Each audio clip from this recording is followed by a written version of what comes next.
You spent years clawing your way towards something you were told would fix everything, and when you finally got there, the promotion, the relationship, the body, the achievement, you felt nothing.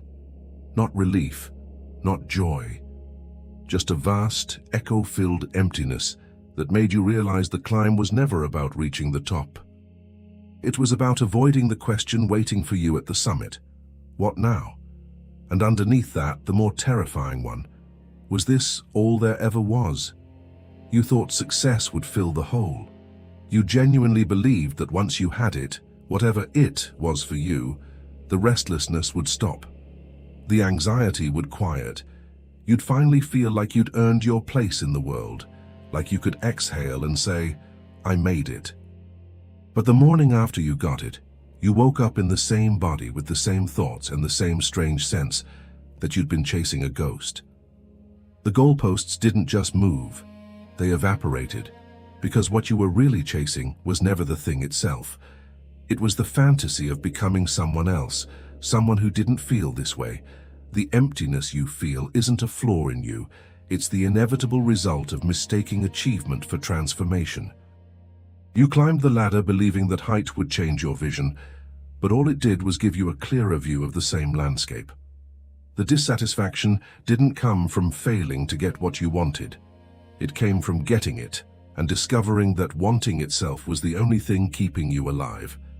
Desire is a forward-facing drug.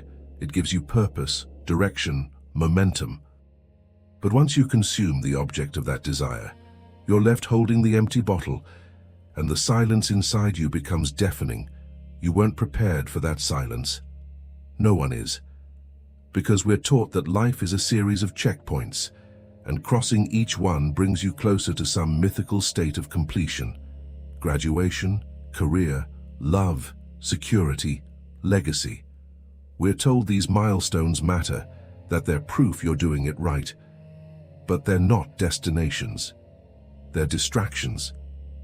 Elaborate scaffolding we build to avoid confronting the fact that there is no final form, no ultimate version of yourself waiting at the end.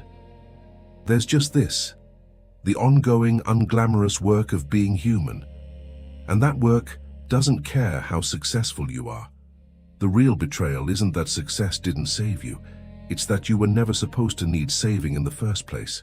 The lack you feel, the sense that something is missing, that's not a problem to be solved. It's the baseline condition of consciousness. You exist and existence is uncomfortable. You're aware of yourself, and that awareness creates distance. You want meaning, but meaning isn't something you find. It's something you impose, temporarily, on a world that offers none. The moment you stop imposing it, the void rushes back in.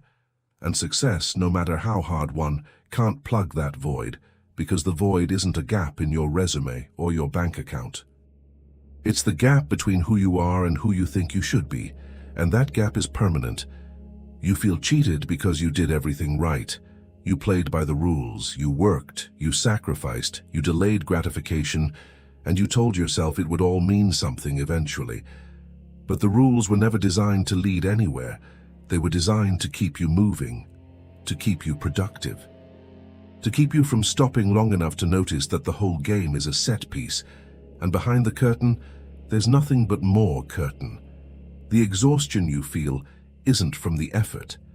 It's from the realization that effort was never going to be enough. But here's the strange mercy hidden in that realization. Once you see it, you can stop performing. You can stop auditioning for a life that doesn't exist. The emptiness isn't a punishment. It's an invitation to stop looking for completion outside yourself, because there is no outside version that will ever feel like enough. You are the thing you've been waiting for, and you are also deeply, irrevocably insufficient. And that's okay. That's the whole point. You don't transcend the human condition by winning at it. You transcend it by accepting that winning was never the game. So what do you do now, standing at the summit with nowhere left to climb? You stop climbing. You stop treating your life like a problem to solve and start treating it like a fact to endure. Not in a defeated way, in a liberated way.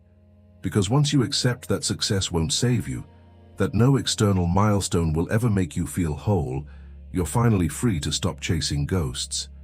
You can choose what matters now, not because it will lead somewhere, but because it's what you want to do with the time you have. The meaning doesn't come from the achievement, it comes from the choosing. You thought reaching the top would give you answers, but the only answer you get is this: there is no top. There's just the endless middle where you decide, every day, what it means to keep going. And maybe that's not the revelation you wanted, but it's the only one that's true. The exhaustion doesn't end when you succeed. It ends when you stop expecting success to mean anything at all.